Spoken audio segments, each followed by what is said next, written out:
وعلى رسوله الكريم أما بعد. Aujourd'hui, nous allons vous raconter une histoire qui s'est passée à l'époque du prophète sallallahu alayhi wa sallam. Ce récit est rapporté dans le livre de Tirmizi, rapporté par 10 compagnons du prophète sallallahu alayhi wa sallam et que l'imam Tirmizi a qualifié d'authentique, de sahih.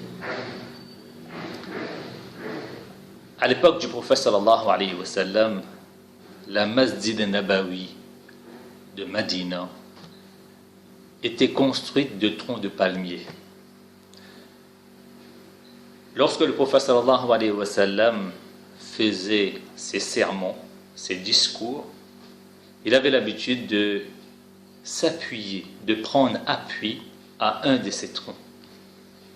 Et un beau jour, un sahabi qui était menuisier avait proposé au prophète sallallahu alayhi wa sallam la fabrication d'un mimbar, d'une chaire, sur lequel le prophète sallallahu alayhi wa sallam pourrait s'asseoir et prodiguer ses conseils sublimes à ses sahaba et à ses compagnons.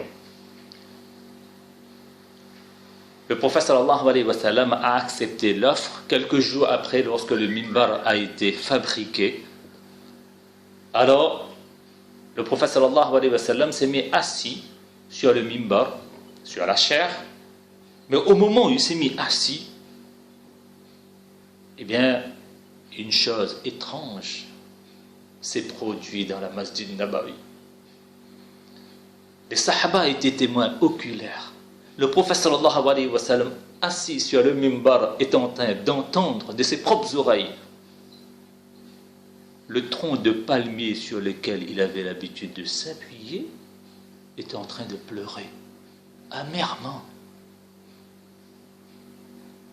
Tellement il a pleuré que les sahaba radiallahu anhum majma'in, ont affirmé que ce tronc de palmier s'est fendu, s'est fissuré.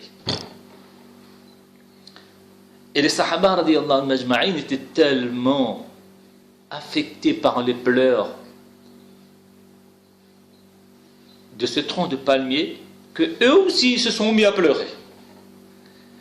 Donc il y avait des pleurs d'un bois inerte et des humains qui résonnaient dans la Masjid Nabawi. Ce jour-là, on pouvait comprendre dans quelle atmosphère tout cela se passait.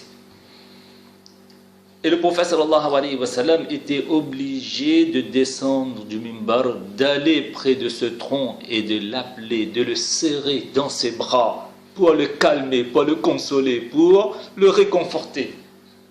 D'après une version, il est même dit que le prophète sallallahu alayhi wa sallam lui a dit: si tu veux, eh bien je vais demander à Allah tabaraka wa ta'ala que tu sois planté quelque part et que tu t'enracines et que tu atteins ta croissance et que tu donnes des nouvelles feuilles, des nouveaux fruits pour que les gens puissent te manger. Ou bien, soit je demande à Allah tabaraka wa ta'ala de te planter dans le paradis et que ce sont les élus du paradis, les habitants du paradis qui mangent de tes fruits. Là-dessus, le tronc, il a choisi le deuxième cas, qu'il soit planté dans le paradis et mangé par les élus et les habitants du paradis. C'est après toutes ces paroles réconfortantes de la part de Rasulullah sallallahu alayhi wa sallam que ce tronc de palmier s'est calmé, s'est arrêté de pleurer. Lorsque ce récit de palmier a été raconté une fois devant Hassan Basri radiyallahu ta'ala anhu, qui est un grand waliullah, qui est un grand saint de l'islam, eh bien il pleurait.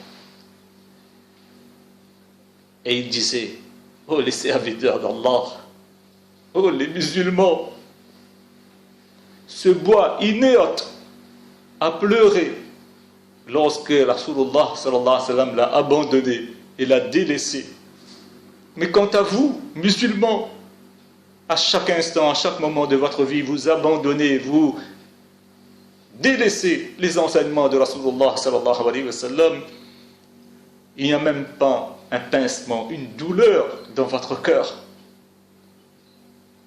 Sommes-nous moins que ce tronc de palmier?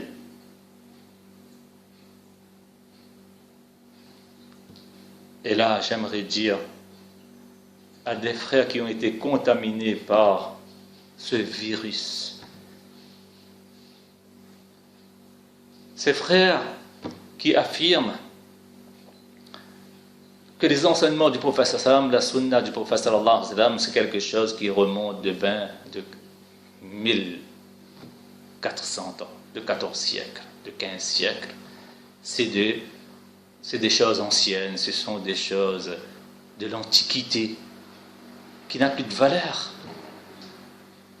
Qu'Allah tabaraka wa ta'ala nous protège de dire ce genre de paroles à propos des enseignements du prophète sallallahu alayhi wa sallam à notre époque actuelle.